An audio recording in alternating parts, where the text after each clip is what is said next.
আচ্ছা দেখেন বাইরে চাকু হাতে নিচে নিয়ে এই গড়িটা কাটলো, আইফোনটার সাথে নিল, খাবারগুলো করতেছে। খোলার পরে দেখেন কী করে, এগুলো সবগুলো কেটে ফেললো বাইরে। তো এখানে খাবারটাও কাটতেছে।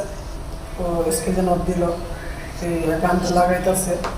তো দেখেন কী করে ভাইটা সুন্দর করে সব কিছু সুন্দর তাত্ত্বিক করতেছে।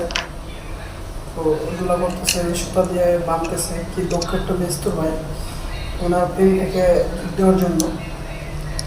তো খুব সুন্দর করে দেশি মিডিয়া দেখেন কী করতেছে। তো সব কিছু মোটামুটি কমপ্লিট করা হয়েছে, সব তো কাম দিয়ে করতেছে দেখেন। তো বাড়িটা একটা বাক্সের মধ্যে রাখতেছে খাবারটা, এই গরিবিয়াটা। তো চাবিতে লাগিয়ে সুন্দর থেকে নিয়ে বাইরে